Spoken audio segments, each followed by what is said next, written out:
औज़ुबिल्लाहिमिनश्शैतानिर्रजीम बिस्मिल्लाहिर्रहमानिर्रहीम अस्सलामु अलैकुम वरहमतुल्लाहि वबरकातुहू। सूरह रअद है मेरे सामने और सूरह रअद की आयत नंबर 36 है, पारा नंबर 13 है और रुकू नंबर 11 चल रहा है। आयत नंबर 34 में अल्लाह तबारक व तआला ने मुनकरीन इस्लाम के लिए का जिक्र फरमाते हुए इंतहाई दर्दनाक और सख्त किस्म की वईद उनको सुनाई और जहन्नम के अजाब का जिक्र फरमाया और इस्लाम से इनकार करने के लिए जहन्नम का अजाब अल्लाह तबारक व तआला ने जिस मंजर कशी की इंतहाई खौफनाक थी। और उसके साथ ही आयत नंबर 35 में अल्लाह तबारक व तआला ने इस्लाम कबूल करने वाले और मुसलमानों के लिए जन्नत की खुशखबरी दी, जन्नत का ठिकाना और वो ठिकाना हमेशा के लिए, और उसकी मंजर कशी इंतहाई खूबसूरत अल्फाज में की। डेफिनेटली जन्नत की मंजर कशी हो और अल्फाज खूबसूरत, बहुत हौसला अफजा और बहुत खुश कर देने अल्फाज अल्लाह तबारक व तआला के सारे खूबसूरत हैं। जहन्नम की वाइद हो तो भी खूबसूरत अल्फाज में, लेकिन हमारी तसल्ली के लिए चूँकि बात कर रही हूँ कि जन्नत की खुशखबरी थी तो इंसान को, मुसलमानों को खुश कर देने वाली। साथ साथ अल्लाह तबारक व तआला ने तीसरे मंजर नंबर पे ले आया। अल्लाह तबारक व तआला अहले किताब को जिक्र फरमाया आयत नंबर 36 में। देखते हैं कि अल्लाह तबारक व तआला ने आयत नंबर 36 में किस तरह अहले किताब को जिक्र फरमाया और क्या उनके लिए क्या अहकामात और क्या खुशखबरी और क्या वाइद फरमाई। मुनकरीन इस्लाम, एक बात वाज़ेह करती चलूँ मैं कि कोई भी फ़िरका हो, खा मुनकिर हो, काफिर हो, मुशरिक हो, अहले किताब हो, मजूसी हो, यहूदी हो, ईसाई, जो भी हो, वो उस वक्त तक काबिल गिरफ्त और काबिल वहीद होता है जब तक वो इस्लाम कबूल नहीं करता। वही फ़िरका, वही ग्रोह जब इस्लाम कबूल कर लेता है तो अल्लाह तबारक व तआला की बिशारत में ऑटोमेटिकली शामिल हो जाता है और उसके लिए अल्लाह तबारक व तआला के वही अल्फाज होते हैं जो कि इस्लाम वालों के लिए हों। नई बार कहे जाएं या ना कहे जाएं, पुराने ही अल्फाज, पुरानी ही चीज़ें, पुराने ही शराइत उस पर लागू हो जाती हैं जो इस्लाम वालों के लिए होती हैं। हाँ, वो किसी ग्रुप, किसी फ़िरके, किसी से ताल्लुक़ रखता हो, वो शामिल हो जाता है उस खुशखबरी में। यहाँ अल्लाह तबारक व तआला जिक्र फरमा रहे अहले किताब की, वल्लज़ीना आतैनाहुमुल किताब, और वो लोग जिनको हमने किताब अता फरमाई। अहले किताब जिक्र फरमा रहे हैं अल्लाह तबारक व तआला, और इसमें अहले किताब बनी इसराइल, हज़रत दाऊद अलैहिस्सलाम पर ज़बूर नाज़िल हुई, इल्हामी किताब, और हज़रत मूसा अलैहिस्सलाम पर तौरात नाज़िल हुई, और हज़रत ईसा अलैहिस्सलाम पर इंजील नाज़िल फरमाई अल्लाह तबारक व तआला ने। और इसके अलावा अल्लाह तबारक व तआला ने तमाम पैगम्बरों पर सहीफ़े नाज़िल किए। वो सारे अहले किताब मराद हैं, उनको अहले किताब जिन पर सहीफ़े या किताबें नाज़िल फरमाई गई। हज़रत मूसा अलैहिस्सलाम को ये क्रेडिट हासिल है कि आप पर सहीफ़ा और किताब दोनों नाज़िल हुए। और इसके अलावा अल्लाह तबारक व तआला ने यहाँ फरमाया और जहाँ जिन पर सहीफ़े नाज़िल हुए उनको भी अहले किताब ही में शुमार होता है। फरमाया कि आतैनाहुमुल किताब, वो लोग जिनको हमने किताब दी, यानी कि अहले किताब सारे के सारे, जो भी किताब उन पर नाज़िल हुई वो सारे अहले किताब। फरमाया कि यफ़रहून बिमा उन्ज़िला इलैका व मिनल अज़ाब मन युनकिर बाज़हू। अहले किताब के दो पार्टी, दो ग्रुप का जिक्र फरमाया कि अहले किताब में कुछ लोग ऐसे भी हैं जो आप सल्लल्लाहु अलैहि वसल्लम पर नाज़िल करदा वही और नाज़िल करदा किताब और नाज़िल करदा अहकामात, नाज़िल करदा शरीयत से खुश हैं और वो इसका इंतज़ार कर रहे थे। वो कौन लोग हैं? वो लोग हैं जिन्होंने तौरात और इंजील पर को सही पढ़ा और उस पर सही अमल किया और उस पर नाज़िल करदा, जो उसमें नाज़िल करदा अहकामात थे, उनको एज़ इट इज़ पढ़ा, समझा और लोगों को भी बताया। पूरे किताब पर अमल करने वाले लोग हैं और उनको डेफिनेटली पता था कि अल्लाह तबारक व तआला ने वादा किया हुआ है और अहले किताब में जगह जगह तौरात, इंजील और ज़बूर में वादा फरमाया अल्लाह तबारक व तआला ने, और नबी सल्लल्लाहु अलैहि वसल्लम के लिए खुशखबरी दी कि आखिरी नबी आएंगे और वो जो नाम भी बता दिया और फरमाया कि ये क़यामत तक उनका दीन रहेगा। सो अहले किताब अपने आप को इस चैन का एक हिस्सा समझ रहे थे और वो अपने दीन को एंड करने और आखिरी नबी के आने और इल्हामी किताबों के आखिर को, ख़ात्म को कबूल करने के लिए ज़हनी तौर पे तैयार भी थे और वो इंतज़ार भी कर रहे थे और वो खुश थे और वो कुरान पाक को भी अपनी किताबों का एक हिस्सा समझ रहे थे और होना भी चाहिए, क्योंकि मुसद्दिक़न लिमा बैन यदैहि, कुरान पाक ने पहली किताबों की तस्दीक फरमाई है जो अल्लाह तबारक व तआला की तरफ से नाज़िल करदा चीज़ें थीं, उनमें अहकामात उनकी तस्दीक फरमाई है, कोई अनोखी किताब नहीं थी। सवाल किताब के मानने वाले लोग खुशखबरी का इंतज़ार कर रहे थे और वो इसको पाकर खुश भी हुए और उन्होंने फ़ौरन नबी सल्लल्लाहु अलैहि वसल्लम पर ईमान भी लाए और उनके लिए अल्लाह तबारक व तआला की तरफ से रहमतें, नेमतें और बरकतें और बशारतें मुसलमानों से भी, मुसलमान अच्छा बातक़वा और परहेज़गार मोमिनों की तरह उनके लिए भी अल्लाह तबारक व तआला ने अंजाम का ज़िक्र फरमाया और फरमाया। नबी सल्लल्लाहु अलैहि वसल्लम का इस बारे में एक हदीस है कि आपने फरमाया कि जो अपने मज़हब पर बहुत अहम था और ख़ास था, वो इस्लाम कबूल करने के बाद इस्लाम पर भी वही दर्जा, इस्लाम में भी उसका वही दर्जा होगा, अहम होगा और ख़ास होगा।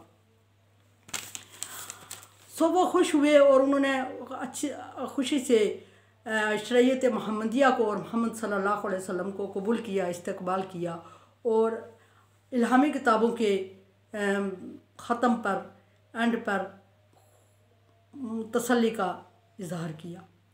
लेकिन फिर उसके साथ ही अहले किताब का दूसरा ग्रुप भी है, मिनल अहज़ाब मन युनकिर बाज़हू, और अहले किताब का जो दूसरा ग्रुप था उन्होंने कुरान पाक के बाज़ हिस्सों पर ईमान लाया और बाज़ को इनकार कर दिया। ये वही, याद रहे कि ये वही ग्रुप है जिसने, ये वही ग्रोह था जिसने किताबों में तब्दीली कर दी थी और अपनी किताब की भी बाज़ चीज़ों को नहीं मान रहे थे, बाज़ को मान रहे थे।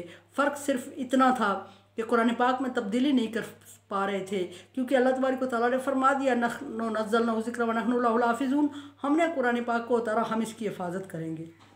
और वो कुरान पाक का इनकार, चूँकि वो चीज़ें जो अपनी इल्हामी किताब में उनको मुश्किल लग रही थी, तब्दील कर चुके थे, वो कुरान पाक में भी मुश्किल लग रही थी। सो कुरान पाक में वो तब्दीली नहीं कर पा रहे थे लेकिन इनकार कर रहे थे उसका। अल्लाह तबारक व तआला फरमा रहे हैं कि वो इस चीज़ का इनकार कर रहे हैं। उल नबी सल्लल्लाहु अलैहि वसल्लम, आप उनको बताएं। अब नबी सल्लल्लाहु अलैहि वसल्लम को हुक्म दिया गया कि दूसरे फ़िरके के लिए ये अल्फाज बोले, इन्नमा उमिरतु अन आबुदुल्लाह, मुझे तो ये हुक्म दिया मिला है अल्लाह तबारक व तआला की तरफ से कि मैं अल्लाह वाहदहु ला शरीक की इबादत करूँ। तौहीद आ गई फिर दरमियान में, और अल्लाह तबारक व तआला के अलावा किसी की इबादत ना करो। और अहले किताब ने अगर तफरका डाला था तो इसी बात पे डाला था कि इस बात को वो इनकार कर रहे थे। बाकी किताबों के कुछ अहकामात को मान रहे थे, कुछ को इनकार कर रहे थे, लेकिन इसको हमेशा के लिए वो बार बार इनकार कर रहे थे। और उनके इस इनकार को अल्लाह तबारक व तआला ने रिजेक्ट करते हुए नबी को फरमाया कि नबी आप उनको खुले आम कह दें कि मुझे ये हुक्म दिया गया कि मैं सिर्फ अल्लाह तबारक व तआला की इबादत करूं और ला उशरिक बिही, और मैं अल्लाह तबारक व तआला के अलावा किसी और को शरीक, अल्लाह के साथ किसी और को शरीक ना ठहराऊं। एक ये कि सिर्फ उसी की इबादत करूं, उसकी इबादत करूं, एक ये कि उसकी इबादत करूं, दूसरा ये कि सिर्फ उसी की इबादत करूं, उसकी इबादत करूं और उसी की इबादत करूं में फ़र्क है। एक ये कि अल्लाह की इबादत की जाए, उसमें कुछ अहले किताब भी कर रहे थे लेकिन मुशरिक भी कर रहे थे, लेकिन उसके साथ किसी और को शरीक ठहराना उसी की इबादत नहीं है। किसी दूसरे को इसकी इबादत में उसके साथ थोड़ी बहुत कमी बेशी के साथ ही सही, माइनर % ही सही, उसकी ज़ात और सिफ़ात में किसी और को अगर शरीक कर लिया तो इबादत उसी की नहीं हुई, इबादत उसी की नहीं हुई, इसमें दूसरों को शामिल कर लिया गया। और एक बात और है कि अल्लाह तबारक व तआला की ज़ात में भी उसको अकेला समझना और सिफ़ात में भी समझना। ये नहीं कि ज़ात में उसको एक अकेला समझ लिया जाए और सिफ़ात में उस जैसा किसी और को समझ लिया जाए, ये भी फिर उसकी इबादत में शिरक हो जाता है। थोड़ा या बहुत किसी और को उसके बराबर समझना शिरक होता है। फिर ये भी एक शिरक की किस्म आ जाती है कि इय्याका नअबुदु व इय्याका नस्तईन, कि सिर्फ अल्लाह से वादा है ये, और अल्लाह तबारक व तआला ने वादा किया हुआ है, और बार बार हम हर नमाज में अल्लाह तबारक व तआला से ये एग्रीमेंट करते हैं और उसको तोड़ देते हैं। मोमिन नहीं तोड़ता कभी इसको कि इय्याका नअबुदु व इय्याका नस्तईन। हम वो लोग, वो जो शरीयत इस्लामिया में दाखिल हो रहे थे, वो इबादत तो उसी की कर रहे थे, लेकिन दुआ किसी और से मांग लेना भी शिरक कहलाता है। जो कि आजकल भी पाया जाता है।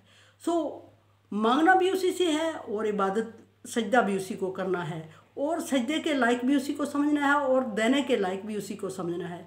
किसी और में ये सिफात समझ लेना शिरक कहलाता है। फरमाया कि नबी उनसे कहें कि ला उशरिक बिही, ना सिर्फ मैं अल्लाह की इबादत करता हूँ वादा उला शरीक की, बल्कि मैं उसके -1%, 0% भी किसी और को उसके बराबर किसी चीज़ में भी नहीं समझ रहा हूँ। ये बात तो हो गई। और फिर अल्लाह तबारक व तआला ने नबी सल्लल्लाहु अलैहि वसल्लम को ये अहकामात तौहीद के सिखाए और तौहीद से दूसरों को भी रोशनास करने की तौफीक अल्लाह तबारक व तआला अता फरमाए। और ये भी कि नबी सल्लल्लाहु अलैहि वसल्लम को ये भी बात बताया गया साथ कि पिछली किताबों में क्या अहकामात थे नाजिल हुए थे और कौन से अहकामात इन्होंने फॉलो किए हुए, कौन से अहले किताब के सही हैं और कौन से जो वो उसमें ज़्यादा ऐड कर रहे हैं सही नहीं है, और कौन से अहकामात अल्लाह तबारक व तआला की तरफ से नाजिल करदा थे जो इन्होंने तर्क कर दिए हैं या छोड़ दिए हैं या उसको चेंज कर दिया। ये सारी चीज़ें बज़रिए वही नबी सल्लल्लाहु अलैहि वसल्लम को बताई जा रही हैं।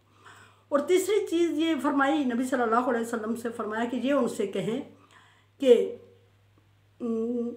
इलाही अदऊ, ना सिर्फ मैं ख़ुद उसी की इबादत करता हूँ, उसी को इबादत के लायक समझता हूँ और उसी के सामने सजदा करता हूँ और उसी से मांगता हूँ, बल्कि आपको भी इसी रास्ते की तरफ मैं दावत देता हूँ। और फिर कि अदऊ व इलैहि मआब, और मैं अल्लाह तबारक व तआला की तरफ रुजू करता हूँ, उम्मीद रखता हूँ और उसी से मांगता भी हूँ। ये नबी सल्लल्लाहु अलैहि वसल्लम को अल्लाह तबारक व तआला की तरफ से हुक्म हुआ। और अहले किताब के दो ग्रोह बताए गए, एक मानने वाला और एक मिक्स करने वाला। मानने वाले के लिए वही बशारतें हैं, मिक्स करने वाले के लिए कोई अल्लाह तबारक व तआला की तरफ से बशारत नहीं है, बल्कि वो इस्लाम में दाखिल नहीं हुआ। उदखुलू फिस्सिल्मी काफ़ा, सारे के सारे इस्लाम में दाखिल हो जाओ। और अहले किताब का जो ग्रोह आधा इस्लाम में दाखिल हुआ, फरमाया कि एक ग्रोह मिनल अहज़ाब मन युनकिर बाज़हू, एक ग्रोह ऐसा है कि जो बाज़ अहकामात का मुनकिर है और बाज़ अहकामात को कबूल कर रहा है, सो उसके इस्लाम को कबूल नहीं किया जाएगा, उसको अहले ईमान अहले इस्लाम नहीं समझा जाएगा, क्योंकि अहले ईमान और अहले इस्लाम होने में अल्लाह तबारक व तआला के टोटल अहकामात को फरमाबरदारी से कबूल करना पड़ता है, हाँ वो मुश्किल हो या आसान हो, हाँ हमारे हक़ में हो या हमारे ख़िलाफ़। फरमाया कि बात फिर के इन्ना दीन इंदल्लाहिल इस्लाम, पसंदीदा दीन दीन इस्लाम है। उदखुलू फिस्सिल्मी काफ़ा, और सारे के सारे इस्लाम में दाखिल हो जाओ। और यहाँ फरमा दिया ला उशरिक बिही, मैं अल्लाह के अलावा किसी के शरीक नहीं मानता, अल्लाह के सिवा किसी को की इबादत नहीं करता और किसी को उसकी इबादत में शामिल भी नहीं करता, थोड़ा या ज़्यादा। मेरे चैनल को आप सब्सक्राइब कर रहे हैं, thank you so much. Like dislike as you like. दुआ की उम्मीद रखती हूँ। ला खौफुन अलैहिम वला हुम यहज़नून में कर दे अल्लाह ताला। अल्लाह हाफिज़।